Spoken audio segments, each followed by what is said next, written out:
just want to find 11,780 votes, which is one more than we have. That is a snippet of a now infamous recorded conversation between the president and Brad Raffensperger, who is Georgia's Secretary of State. The call took place this past Saturday. The president is heard pressing Raffensperger, trying to do whatever he can to win Georgia's 16 electoral college votes. CBS 46's Adam Murphy live inside the state capitol. Now, the Secretary of State's office, it just wrapped up a news conference regarding that recorded conversation. Adam, good afternoon.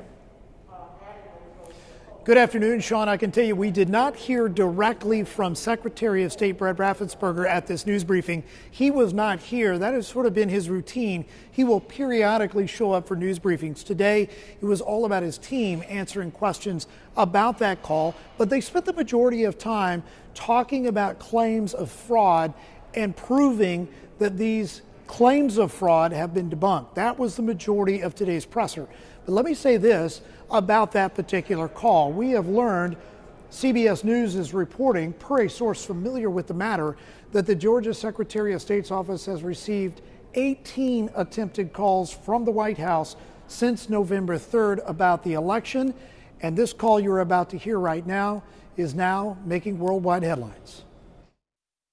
During a remarkable hour-long call with Georgia Secretary of State Brad Raffensperger, there are now concerns President Trump pressured him to find enough votes to change the election outcome in Georgia. All I want to do is this. I just want to find 11,780 votes, which is one more than we have, because we won the state. Everything we've done for the last 12 months follows the Constitution of the state of Georgia, follows the United States Constitution. The president went on to imply that the Republican Secretary of State and his lawyer could face consequences for not helping him. You know what they did, and you're not reporting it. That's a criminal offense, and you can't let that happen. That's a big risk to you and to Ryan, your lawyer. That's a big risk. The president's phone call is surfacing just days before Congress is expected to formally certify Joe Biden's presidential victory.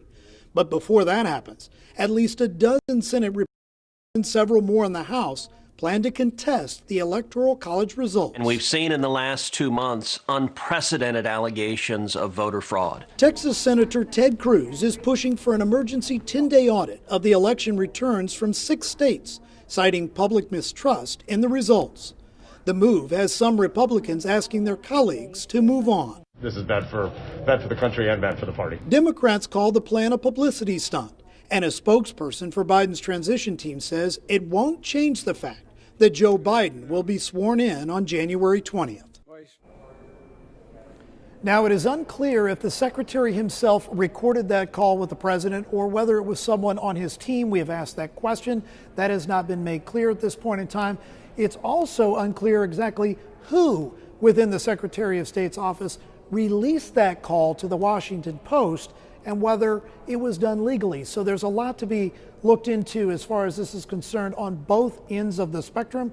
We'll stay on top of this, and coming up next hour, I'll let you know what a strategist had to say about whether this will have an impact on tomorrow's runoff.